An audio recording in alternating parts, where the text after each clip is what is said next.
যে নির্যাতন এবং নিষ্পেষণের কালো অধ্যায় আমরা পার করে এসেছি। আপনারা চট্টগ্রাম প্রেস ক্লাবের কথা বলছেন। ঢাকা প্রেস ক্লাব, জাতীয় প্রেস ক্লাব যেটা, সেটা আমি যখন টেলিভিশনে কাজ করি, আমাদের সহকর্মী ছিলেন আব্দুল্লাহ সিদ্দিক, এখন যিনি বাংলা ভিশনের, যিনি ডক্টর আব্দুল্লাহ সিদ্দিক, যিনি বাংলা ভিশনের এখন প্রধান সম্পাদক। আব্দুল্লাহ সিদ্দিক ভাই আমাকে বললেন যে আপনাকে আমরা প্রেস ক্লাবের সদস্য করব, আপনি একটা ফর্ম ফিল আপ করে দেন। তো আমি ওনাকে বললাম যে দেখেন, আমি তো মেইন স্ট্রিম জার্নালিস্ট না, আমি মিডিয়া উদ্যোক্তা হিসেবে আমি হয়তো মানে শীর্ষ সারিতে আছি, ঠিক আছে, কিন্তু আমি তো ওই অর্থে ওয়ার্কিং জার্নালিস্ট না। উনি বললেন যে না, আমরা ওই ধরনের যারা সিনিয়র পর্যায়ে কাজ করেন তাদেরকে আমরা প্রেস ক্লাবের সদস্য করি।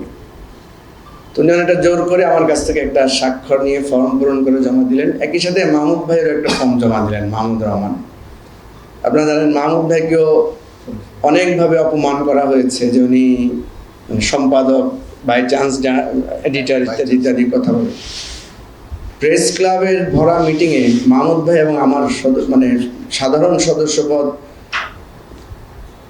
প্রত্যাখ্যান করা হয়েছিল সেদিন।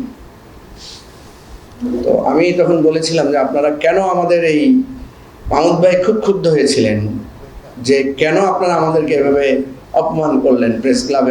আমরা তো প্রেস ক্লাবের সদস্য চাই নাই।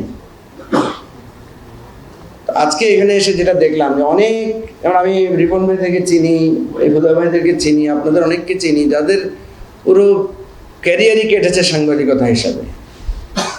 তাহলে আপনাদেরকে প্রেস ক্লাবের সদস্য করা হয় নাই, এর চাইতে মানে দলান্ধতা আর সবচাইতে জুলুম আর কি হতে পারে। আমার স্মৃতি মনে পড়ে, আমরা একবার বিশ্ববিদ্যালয়ে আক্রান্ত হয়েছিলাম। আহত অবস্থায় আমরা এই প্রেস ক্লাবের সামনে আমরা একটা প্রতিবাদ সভা করছিলাম। তখন সম্ভবত অশোক দা প্রেস ক্লাবের সেক্রেটারি বা সভাপতি ছিলেন, সম্ভবত জয়েন্ট সেক্রেটারি ছিলেন। উনি আমাদের সাথে যে দুর্ব্যবহার করেছেন, আমাদেরকে এখানে দাঁড়াতেই দেন নাই, এবং রীতিমতো তার সাথে আমাদের বিতর্ক হয়েছে। আপনারা জানেন যে আমরা যখন রাজনীতিবিদদের একটা শেল্টার হচ্ছে প্রেস ক্লাব, যেখানে এসে তারা অন্তত কথা বলার সুযোগ পায়। সেখানে পর্যন্ত আমরা দেখেছি যে এই চট্টগ্রাম প্রেস ক্লাব যারা দখল করেছিলেন, যারা এটাকে নিজের একেবারে ব্যক্তিগত সম্পদ বানিয়ে ফেলেছিলেন, তারা এই ধরনের দুর্ব্যবহার করেছেন শুধু রাজনৈতিক দৃষ্টিকোণ থেকে।